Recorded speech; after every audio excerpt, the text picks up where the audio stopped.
திருச்சி ஸ்ரீரங்கம் ரங்கநாதர் ஸ்ரீ ரங்கநாச்சியாரை மத்திய வெளியுறவுத்துறை அமைச்சர் ஜெய்சங்கர் குடும்பத்துடன் சாமி தரிசனம் செய்தார். மத்திய வெளியுறவுத்துறை அமைச்சர் ஜெய்சங்கர் திருச்சியில் உள்ள கோயில்களில் சாமி தரிசனம் செய்வதற்காக நேற்று மாலை தனது குடும்பத்துடன் பெங்களூரில் இருந்து விமானம் மூலம் திருச்சி வந்தடைந்தார். பின்பு திருச்சி மாவட்ட ஆட்சியர் சாலையில் அமைந்துள்ள தனியார் நட்சத்திர விடுதியில் இரவு தங்கினார். இதைத் தொடர்ந்து திங்கட்கிழமை காலை திருவனைக்கோவிலில் தனது குடும்பத்துடன் சாமி தரிசனம் செய்தார்.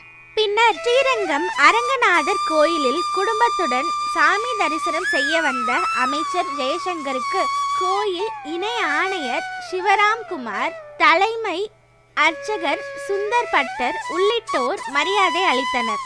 இதனைத் தொடர்ந்து கோயிலுக்குள் சென்ற ஜெய்சங்கர் ராமானுஜர் சந்நிதியில் தரிசனம் செய்தார். இதையடுத்து ராஜகோபுரம் பின்புறம் தெரியும் இடத்தில் நின்று தனது மனைவியுடன் புகைப்படம் எடுத்துக்கொண்டார். அதனைத் தொடர்ந்து கருடாழ்வார் சந்நிதியில் தரிசனம் செய்த அவர் மூலவர் பெரிய பெருமாளை தரிசனம் செய்தார். வைகுண்ட ஏகாதசி திருவிழாவின் பகல் 10வது நாளான இன்று நாச்சியார் திருக்கோலம் எனப்படும் மோகினி அலங்காரத்தில் உற்சவர் நம்பெருமாள் அர்ஜுன மண்டபத்தில் பக்தர்களுக்கு காட்சி அளித்து வருகிறார். அங்கு மத்திய வெளியுறவுத்துறை அமைச்சர் ஜெய்சங்கர் சாமி தரிசனம் செய்த பின் ஆரியப்பட்டால் வாசலில் இருந்து நடந்து சென்று தாயார் சன்னதிக்கு சென்று ஸ்ரீரங்க நாச்சியாரை தரிசனம் செய்தார். தொடர்ந்து கம்பர் மண்டபத்தை பார்வையிட்டார்.